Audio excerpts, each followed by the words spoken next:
Hello everyone, तो कैसे हैं आप लोग। आई होप सब लोग बहुत अच्छे होंगे और अपनी लाइफ में बहुत कुछ कर रहे होंगे। तो आ गई हूँ मैं आपके सामने एक नई वीडियो के साथ, जिसमें मैं आपको बताने वाली हूँ ABES गाजियाबाद के बारे में। बहुत सारे बच्चों के डाउट आ रहे थे कि दीदी इसके बारे में बता दो, कैसा कॉलेज है, क्या क्या है इसमें, कोडिंग कल्चर क्या होता है, क्या प्लेसमेंट है, इन सब के बारे में हम डिटेल में बताने वाले हैं। तो वीडियो को लास्ट तक देखना। चैनल पर नए हो तो चैनल को लाइक शेयर सब्सक्राइब करना, इंस्टाग्राम पे जाके फॉलो करना। और कोई भी डाउट आ रहा है किसी भी कॉलेज से रिलेटेड तो डिस्क्रिप्शन में मेरा व्हाट्सएप नंबर गिवन है, आप वहाँ पे मेरे से कॉन्टैक्ट कर सकते हो या फिर मेरा क्वेरी फॉर्म फिल कर सकते हो। तो चलिए वीडियो को स्टार्ट करते हैं। अगर मैं इसके ओवरव्यू की बात करूँ तो ये स्टैब्लिश हुआ था 2000 में, जो कि अभी रिसेंटली फ्रेश स्टैब्लिश हुआ था। ये 14.16 इसका कैंपस एरिया है। AKTU से ये एफिलिएटेड है। NBA एक्रीडिएशन इसको मिला हुआ है, NAC ग्रेड भी मिली हुई है। NIRF रैंकिंग की बात करूँ तो इसको NIRF रैंकिंग 201 से 300 के बीच में मिली हुई है। अगर मैं इसकी कनेक्टिविटी की बात करूँ तो 7 किलोमीटर दूर ये गाजियाबाद रेलवे स्टेशन से है। हाईवे पर ही ये लोकेटेड है, तो आप वहां से डायरेक्ट कैब करके ऑटो करके आ सकते हो। 45 किलोमीटर दूर इससे इंदिरा गांधी एयरपोर्ट है, तो आप एयरलाइन से आ रहे हो तो एयरपोर्ट पर उतरोगे, उसके बाद 45 किलोमीटर के डिस्टेंस पर यह है, तो वहां से आप अगेन कैब करके आ सकते हो। अगर मैं इसके कोर्सेज की बात करूँ, यहाँ से आप बहुत सारे कोर्सेज कर सकते हो। BTech कर सकते हो, MBA कर सकते हो, BBA कर सकते हो, लेकिन हम बात करेंगे BTech के कोर्स के बारे में। अगर आपको और किसी कोर्स के बारे में जानना है तो डिस्क्रिप्शन में मेरा व्हाट्सएप नंबर गिवन है, आप वहाँ पर डायरेक्टली मेरे से कॉन्टैक्ट कर सकते हो। हम BTech के बारे में बात करें तो यहाँ से बहुत सारे स्पेशलाइजेशन आप कर सकते हो। BTech इन computer science, core computer science कर सकते हो। BTech कंप्यूटर साइंस स्पेशलाइजेशन कर सकते हो AI एंड मशीन लर्निंग से। और आप इलेक्ट्रिकल से भी BTech कर सकते हो, इलेक्ट्रिकल इंजीनियरिंग कर सकते हो, BTech में IT से कर सकते हो, मैकेनिकल इंजीनियरिंग से कर सकते हो। इन सब से आप BTech कर सकते हो, इन सब से आप स्पेशलाइजेशन कर सकते हो इस कॉलेज में। बाकी अगर मैं इसके इनटेक की बात करूँ तो अप्रॉक्स 180 इनटेक हर ब्रांच में है इसकी। अगर CS की बात करूँ तो 180 इनटेक है CS डिपार्टमेंट में। AI एंड मशीन लर्निंग में भी 180 इनटेक है। इलेक्ट्रिकल में थोड़ा आपको कम इनटेक देखने के लिए मिलेगा, अप्रॉक्स 60 के आसपास इसका इनटेक रहता है इलेक्ट्रिकल में। बाकी मैकेनिकल में भी 60 रहता है, और अदर जो जितने भी कंप्यूटर साइंस के डिपार्टमेंट हैं उन सब में इनका अप्रॉक्स 180 इनटेक रहता ही रहता है। अब बात करते हैं इसके एडमिशन प्रोसेस की कि आप यहाँ से कैसे एडमिशन ले सकते हो। तो आप यहाँ से 3 तरीके से एडमिशन ले सकते हो। पहला होता है JEE मेंस के थ्रू, कट ऑफ जाती है। UPTech काउंसलिंग में पार्टिसिपेट करना होता है, अकॉर्डिंग आपको यहाँ पे ब्रांच मिलता है। उस कट ऑफ के बारे में मैं आपको आगे बताऊंगी। बाकी दूसरा, आप 12th के बेसिस पर भी यहाँ पे ले सकते हो। 12th के बेसिस पर डायरेक्टली एडमिशन हो जाता है। अगर आपके 90% आ रहे होंगे तो 12th के बेसिस पर डायरेक्टली भी एडमिशन हो जाएगा।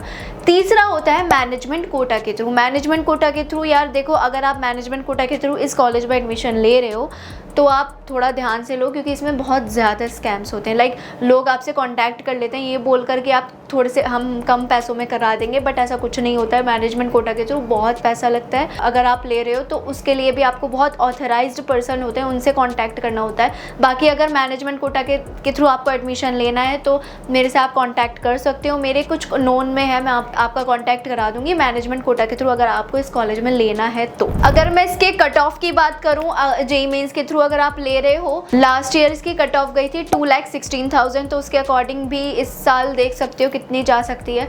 दूसरा CSE, अगर आपको AI एंड मशीन लर्निंग से करनी है तो उसके लिए कट ऑफ लास्ट ईयर गई थी 2,24,000। अगर आपको ECE में करना है BTech तो उसके लिए कट ऑफ गई थी लास्ट ईयर 3,86,000, तो उसके अकॉर्डिंग भी देख सकते हैं कि किस रेंज में इस साल जा सकती है। अब बात करते हैं इसके फीस स्ट्रक्चर की। तो अगर मैं इसके एकेडमिक फीस की बात करूं तो उसकी फीस रहती है 1,33,600 per year for BTech।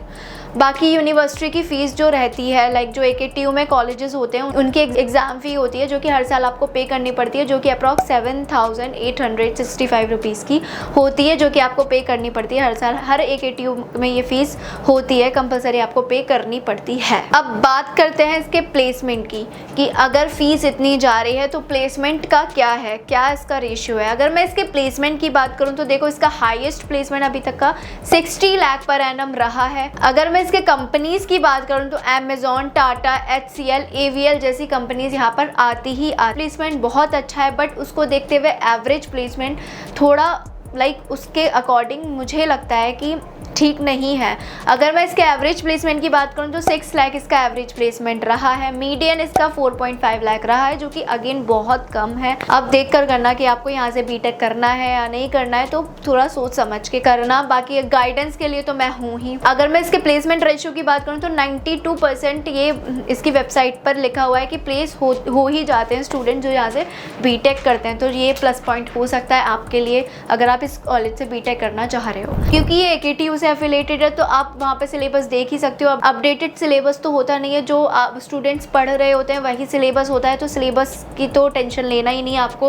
Website पे जाओ AKTU के और सिलेबस निकाल लो और पढ़ना स्टार्ट कर दो, जो भी अगर आपको पढ़ना है। कोडिंग कल्चर की बात करूँ तो देखो, जैसे मैं भी CS की स्टूडेंट हूँ, तो मैं आपको बताऊँगी अगर आप किसी भी कॉलेज में आ रहे हो तो सबसे पहले आप थोड़ा होना चाहिए कि आप थोड़ा लाइक पढ़ कर रहा हो। CS थोड़ा अगर आपको थोड़ा पहले से पढ़ रखा होगा तो आप जैसे कॉलेज में आओगे ना तो हैकाथॉन्स में ज़्यादा से ज़्यादा पार्टिसिपेट कर सकते हो फर्स्ट ईयर से ही, तो वो आपके लिए प्लस पॉइंट हो सकता है। आगे जाके आपको और भी अपॉर्चुनिटीज़ मिल सकती हैं। फैकल्टी सपोर्ट करती है। अगर आप टीचर्स के पास जाओगे तो ऑब्वियसली बात है वो मना तो नहीं करेगी, कुछ भी हेल्प करने के लिए वो सपोर्ट करेगी। फैकल्टीज़ अच्छी होती हैं, सपोर्टिव होती है, बट उनसे बना के रखना पड़ता है। ये नहीं कि आप उनसे बदतमीज़ी करोगे तो जाके ऐसे वो नहीं, वो आपको अटेंडेंस में भी रिलैक्सेशन दे देती हैं, क्योंकि AKTU में बहुत ज़्यादा अटेंडेंस का रहता है, 75% कंपलसरी रहती है। तो अगर आप फैकल्टी से बना के रखोगे, उनसे उनका कहना मानोगे, उनका क्लासेस अटेंड करोगे, तो वो अटेंडेंस का भी थोड़ा बहुत आपको रिलैक्सेशन दे देंगी।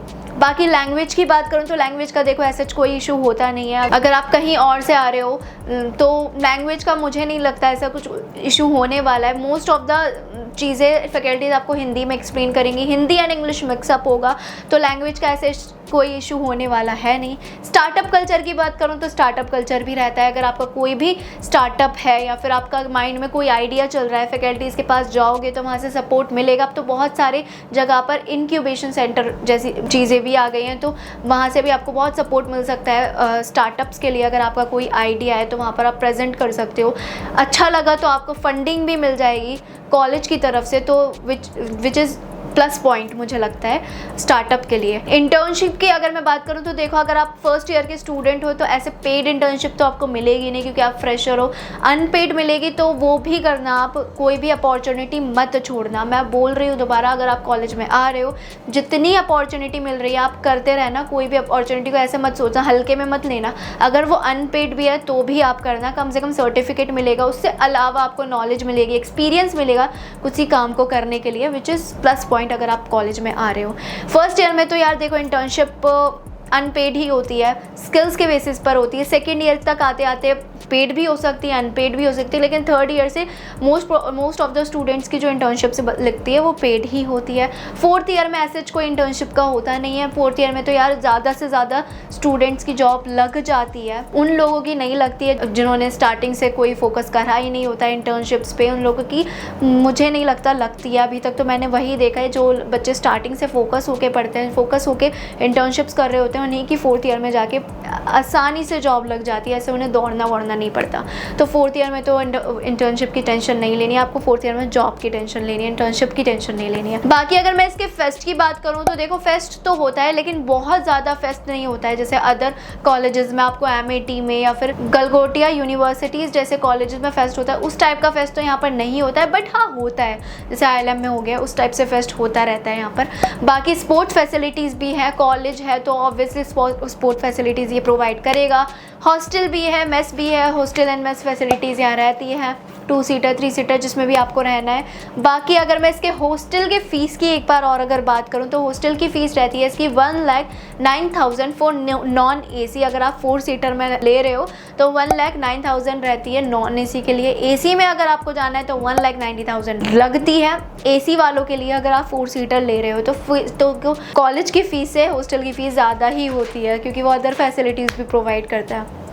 बाकी कैंपस लाइफ की बात करूँ तो कैंपस लाइफ भी अच्छी ही होगी अगर आपको फ्रेंड्स अच्छे मिल गए, फ्रेंड सर्कल अच्छा है, मतलब ऐसे बदमाश दोस्त नहीं है आपके, अच्छे दोस्त हैं, तो कैंपस लाइफ भी आप एंजॉय कर पाओगे। पढ़ाई के साथ साथ अदर एक्टिविटीज में भी पार्टिसिपेट करना होगा, मौज मस्ती भी करनी होगी। तो ऐसे आपको पढ़ाकू नहीं बनते रहना है पूरे 4 साल तक, आपको मौज मस्ती भी करनी है। तो कैंपस लाइफ में यही तो होता है, तो कैंपस लाइफ भी एंजॉय करनी है आपको। रैगिंग ऐसे कुछ होती नहीं है। 18,000 एल्यूमिनाई पास हो चुके हैं, तो वो अदर कंपनीज में है, तो आपको ऑब्वियसली उससे क्या होगा, थोड़ा सीनियर से सपोर्ट मिल जाएगा। जिस भी कंपनी में जाओगे कोई ना कोई सीनियर आपको मिल ही जाएगा। बाकी यही था छोटा सा रिव्यू ABS इंजीनियरिंग कॉलेज के बारे में। बाकी अगर आपको कोई भी डाउट आ रहा है इस कॉलेज से रिलेटेड या अदर कॉलेज से रिलेटेड, तो अगेन मैं हूँ आपके साथ। डिस्क्रिप्शन में आपका व्हाट्सएप नंबर है, आप डायरेक्टली मेरे को वहाँ से कॉन्टैक्ट कर सकते हो। मैं आपका सारा डाउट क्लियर करने के लिए बैठी रहती हूँ। बाकी हम करते हैं वीडियो को ख़त्म। चैनल पर नए हो तो चैनल को लाइक शेयर सब्सक्राइब करो, इंस्टाग्राम पे जाके फॉलो करो। तो अभी के लिए बाय बाय, मिलते हैं नेक्स्ट वीडियो में।